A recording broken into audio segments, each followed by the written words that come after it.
I have a simple question. I was rewatching some episodes of Avatar. I know we've had this conversation before, but I don't remember. What kind of bender would you guys be? Ooh, I would be a water bender. me Um, too. I would 100% be a water bender, and I don't think there is a better vanilla bender than the water benders. I agree. For people who may be watching us for the first time or newer podcast listeners, you can check out our full episode somewhere in the corner here. Hopefully, I'm in the top right. uh, but we did a whole episode on bending as a Magic system. magic system. Yeah. Yep. I think in that episode, I also said I would be a water bender. And I think I was heavily influenced by the Sword of Kaigen, which uses a similar magic system. Um, directly inspired by Avatar. And, just things like being able to create a Sasayama and just blood bending and water is, our lifeblood besides our blood, it's the next lifeblood. Um, yeah, I don't know. I just think I agree with you. Vanilla bending I think water bender is probably the most useful. And I think earthbending is the most underrated. I think it could come in a close second. I think, well, first of all, Will, what are you? What did you say? Firebending. Man's not hot. Hot take. Let's break it. Wait, why do you think you're a firebender? Or is it just that you want to be, that you would like to be a firebender? Or do you feel like you are? Okay, well, why? Why are those things? There's a reason as to why the firebenders ruled supremacy in the Avatar world for and why a is century. that? Because fire is more powerful. Do you think you're more powerful than other people? I mean, objectively some, but no, I'm kidding. Like some kids. Yeah. Smarter than a child. Most children. No, I just think firebenders. I just think it's cooler. I think it's like, yeah, I don't know. Yeah, I just think there's more that you could do. Well, I disagree. I find that there's the least you can do with firebending. You can burn things, and that's it. You can burn people and take their stuff. That's sick. And I said evil. I said it as soon as you sick man, dude. You are sick. I mean, you could just compel the water benders to get you a glass of water. We are learning a lot about you. Yeah, I mean, you could. Is that something you'd like to do? Because I would. Will rule supreme. Yeah, new segment of the show. Will ruins everything. No, yeah, let's get back to your underrated thing about the earthbenders. Yeah, like that is true. I think maybe one of the most beautiful things about that magic system that we didn't touch on was that everything feels balanced. Like, I often think, man, airbending's pretty underrated. And then the next time I think about the system, I'm like, man, firebending is pretty good. And I think that's the beautiful thing, is that being the Avatar grants you access to all these things, which makes you, more powerful than anyone else. But, a firebender versus a waterbender, there's strengths and weaknesses to both. And, your ability to win that fight is more on you overcoming the challenges that face you as your type of bender, and, becoming really good at it. Whereas, when you're fighting the Avatar, you could only be so good before my access to all these powers trumps your earthbending. You know what I mean? Because I can do that too. Yeah. It's such a beautiful, it's simple and elegant, like the magic system. Like, I'm sure the system exists elsewhere, like elemental magic, and it's focused on the 4 elements. But like, I honestly can't think of a story that I read or heard before the Avatar that had this magic system. And it's like, it just seems like if you're thinking of like elemental magic, it seems like the go-to, like, because even something like D&D, which existed way longer, had like fire spells and like ice spells and stuff, but it didn't have like that ingrained, like, these are the elemental magics. Yes. Yeah.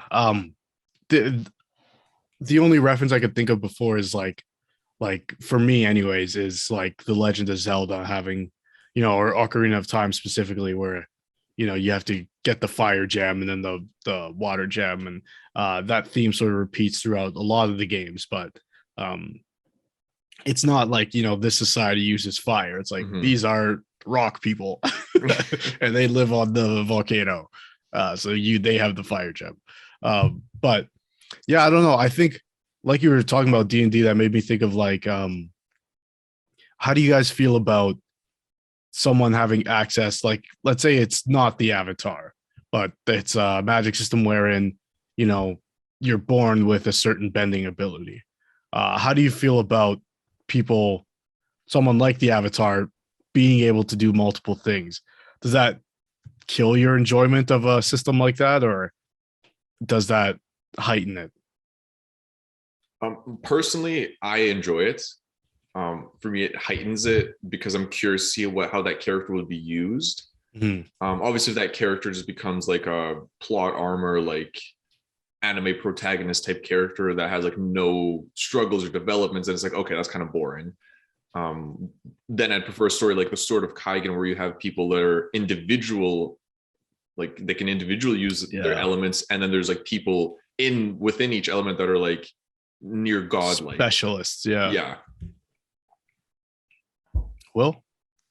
I'm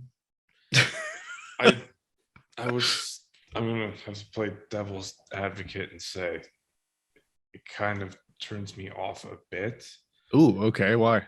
I think the story might have been, I don't know. Well, that's the thing, because like Avatar is obviously all about balance and stuff, and like I kind of wish like none of the powers were like, I don't know. I just don't like the balance of all the bending skills. I think it would be a little bit more interesting to see like the story without someone who could use all four elements. But like, for example, like there are discrepancies between like a powerful water bender versus like just your average run of the mill fire bender.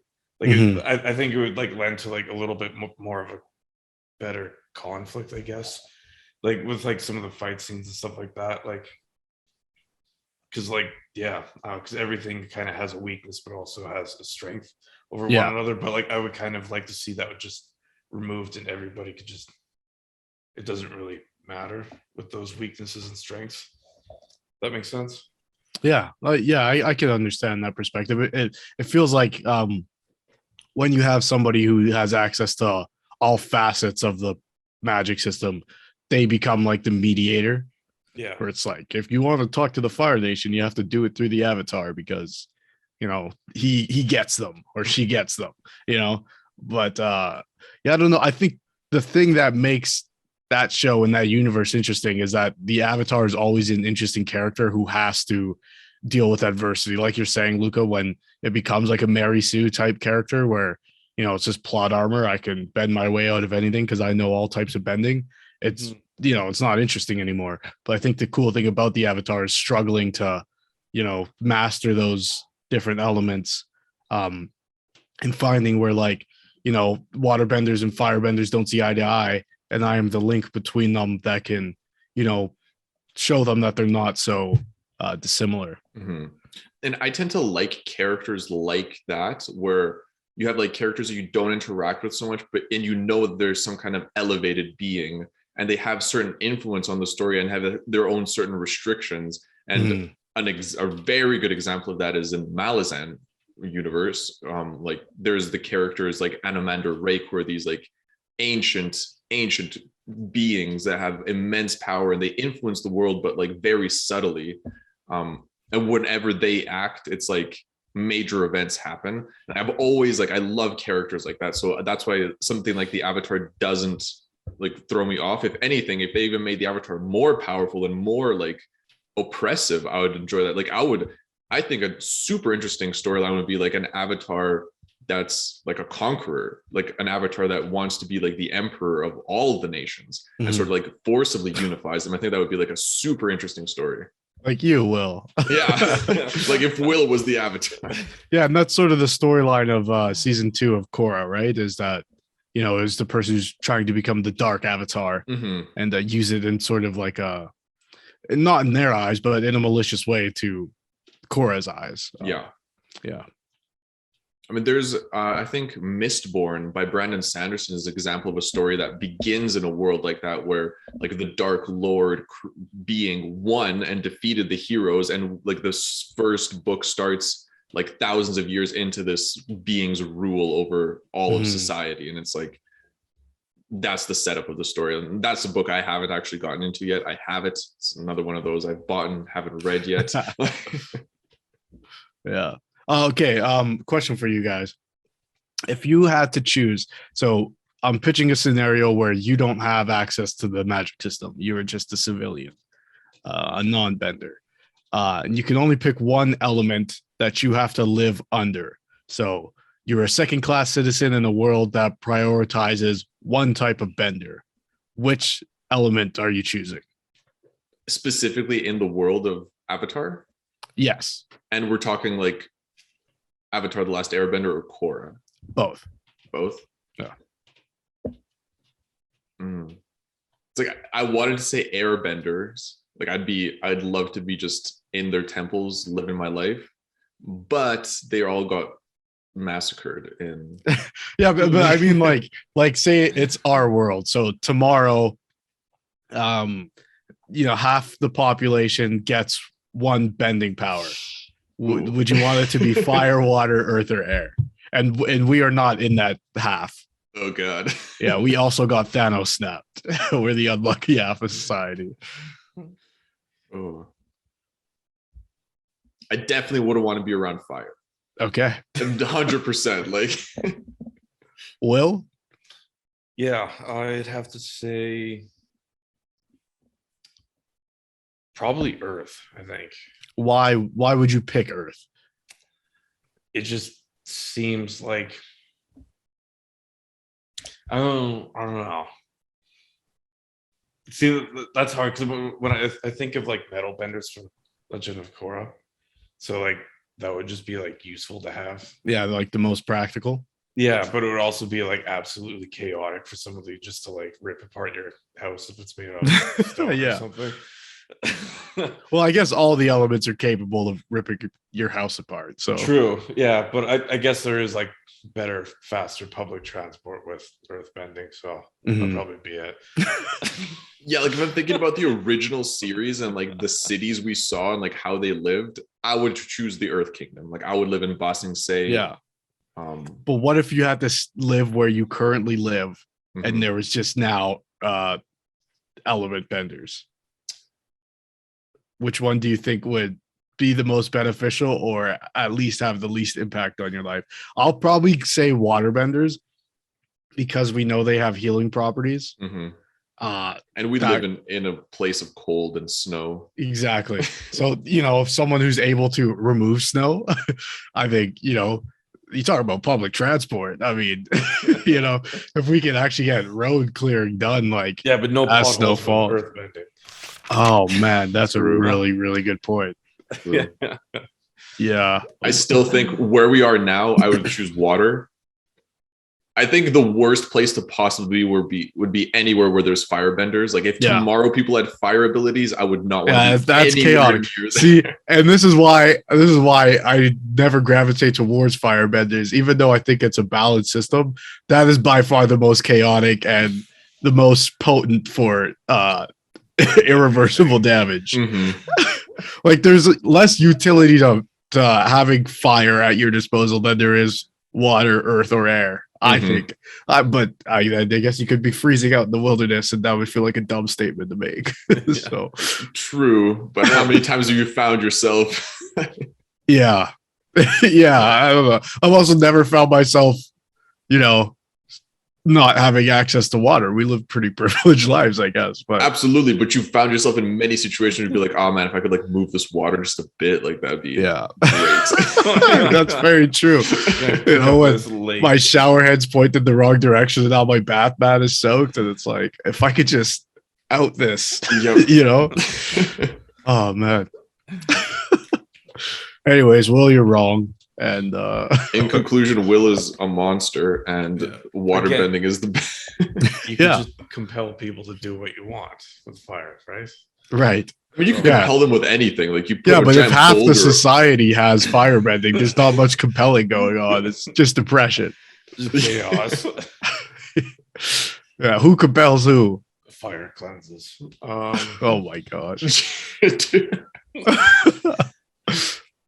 All right, before we stray into dangerous territory here with Will, I think that'll do it for. Yeah, fair enough. So we'll jump over to Matt's meandrous mumblings. This one is meandrous as it gets.